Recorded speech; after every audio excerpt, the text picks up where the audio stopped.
Hello and welcome back to Richard Bozulich's Get Strong and Invading Answers to the Problems. Today we're going to be going over this 3-4 high approach, Joseki here. And it all starts with white. After black approaches from this side with this stone, white does not respond here, which helps protect all of these invasion sorts of things.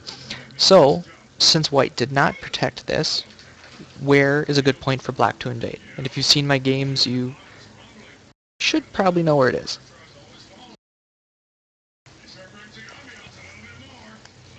Correct answer for black is to invade here. Now, oh, I'm in edit mode again. Alright, there we go. I was like, why did my letter appear? So this move threatens a link up with these stones over here, so white needs to defend and prevent that from happening. Now, until I learned this move from this book, my instinct was to play this one. However, this one is not very good because it gives white so much outside thickness and some pretty decent shape, as you'll see in a little bit. So white diagonals here. Black comes up, white blocks, then black attaches underneath, and it makes this cool looking L-shaped thing. Black will now link up with this thing. White will link up all of her or his stones. Black links up underneath, and then white fixes shape. Like I said, compared to what's about to happen, this is way too good for white. So going back to... I forgot to mention, that was problem 27. I'm sorry. Going back to the rest of the problems, where black plays this first and white responds here. Problem 30 is that after white plays this marked stone, where does black play now to continue the Joseki? There are two answers. Black can either do this knight's move here, or this knight's move here. He plays this one if he wants to get a little territory. He plays the outside one if he wants some more outside influence. Alright, moving on to problem 33. It starts with black doing this move. So now it's white's turn. What does white play in response to this move?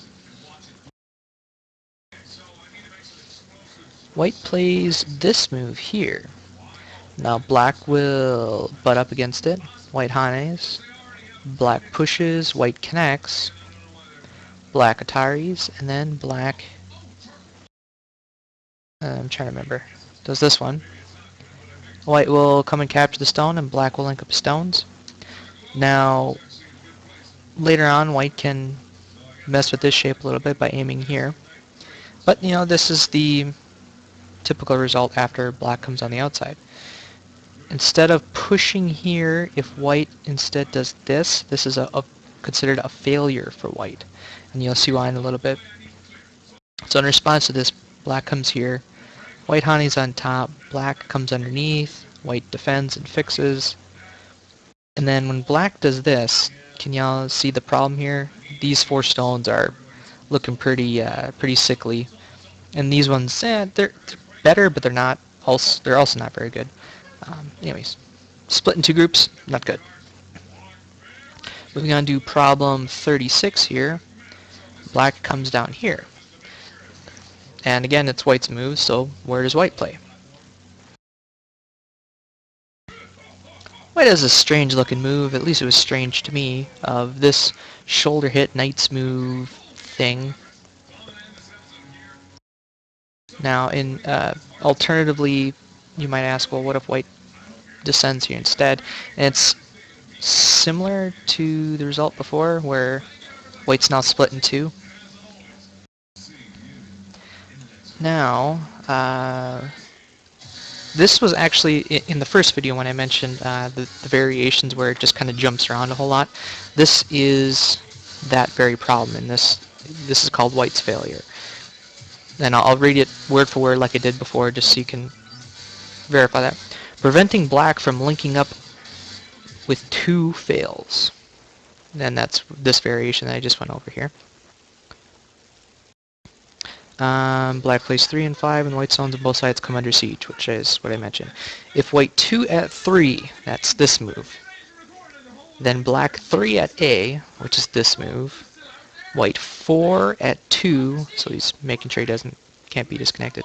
And then black comes here. So it's basically the same thing. White's still split into two groups.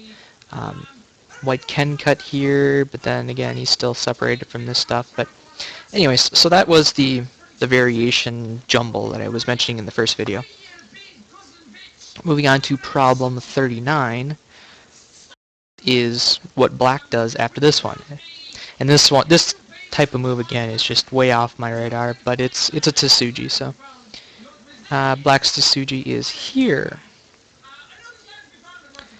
Crawling here is a big failure for black because you didn't effectively attack this group as well as you could.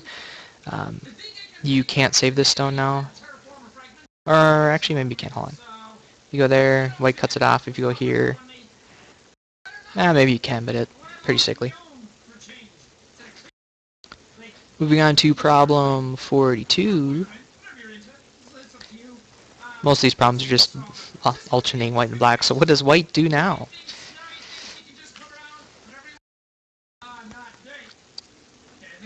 White now does this move, which was a bad move before, but now that black committed here, and now that white has some support here, white plays this move. Black cuts that off. White connects. Black comes here. White pushes. Black connects. And now white takes this. Now later on, if black wants to start some more shenanigans, he can play at A and get into a very complicated fight. Moving back a little bit, instead of playing this one, if white wants to be really secure and avoid all those complications, he can exchange this move over here first and then play this move. And then after the Joseki, let's see, is this, what did I miss? Oh, I'm sorry, okay, in this Joseki, white doesn't actually have to connect here, white actually just comes out here. And then black does this sort of thing, and then white fixes. Black can no longer do this because here, cut, and then it goes over, and black gets captured. So this stone protects that cut as well as this does. And look at that thickness for white. Alright, we have one more problem, and it has to do with the other 3-4 high Joseki. The less stressful one. So this one at least a lot of complications, and now you know them, so you should be prepared to face them. Now alternatively, there's this one, which is where white connects solidly instead of making a tiger's mouth and jumps to here, still making that 3-space extension. So the question is, where does black invade? This is problem number 54.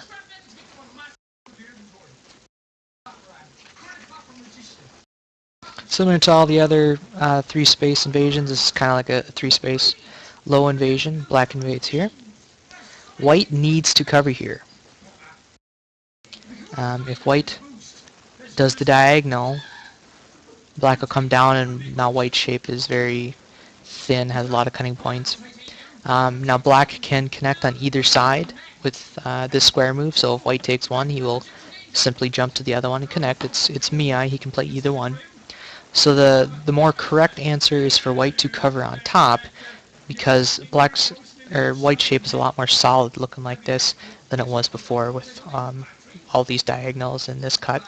And again, black can connect on either side here. So that is it for the 3-4 high Josekis, both the connecting solidly and the tiger's mouth.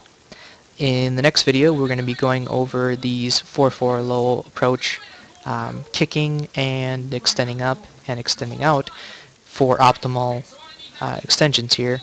I'm trying to remember if there's some suboptimal ones, meaning 4 and 5 space with these kicks. I don't remember. I'll have to review that before going to the video. But anyways, thank you so much for watching. I'll see you guys in the next video.